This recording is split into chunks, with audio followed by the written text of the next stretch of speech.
But American farmers and their families suffered especially severe hardships. John Steinbeck's novel, The Grapes of Wrath, is a record of the farmer's struggle to make a living during the Depression. The novel tells the story of the Joads, a family of farmers who were forced out of Oklahoma by a drought during the Depression. Their story was not unusual. Millions of American farmers, especially those living in the Great Plains, experienced the same hardships. People were just having to leave everything. They just left their belongings and took what they could carry and went to California. Like the Joads, farming families from the Midwest thought they could find work picking fruit in California's vast orchards.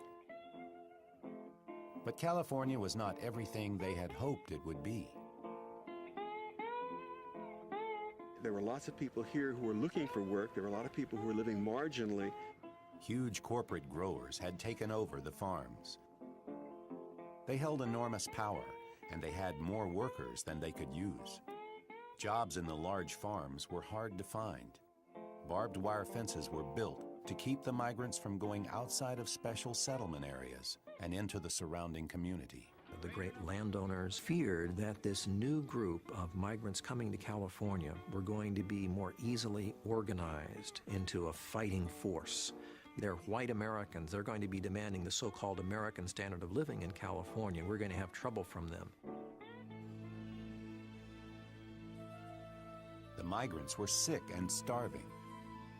Nevertheless, agricultural businesses throughout California were discarding produce so that what remained could be sold for a higher price.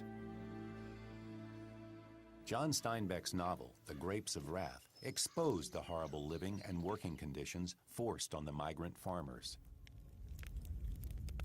It also made him a lot of enemies.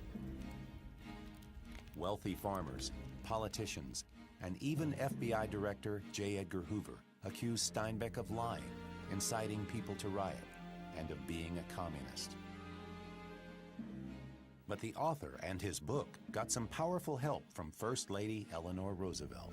When Mrs. Roosevelt, who basically came out to see the conditions of the migrant workers, when she mentioned his name in his book, it completely changed the credentials of that particular piece of material, which up until then, people were saying was either an outright lie, it wasn't happening, he was distorting the facts. In 1933, President Franklin D. Roosevelt created an economic and social program to fight the Great Depression called the New Deal. The government set up a social security system, began giving financial aid to farmers, and put people to work on civil projects. For farmers like the Joads, the New Deal didn't bring an immediate end to the Great Depression, but it did give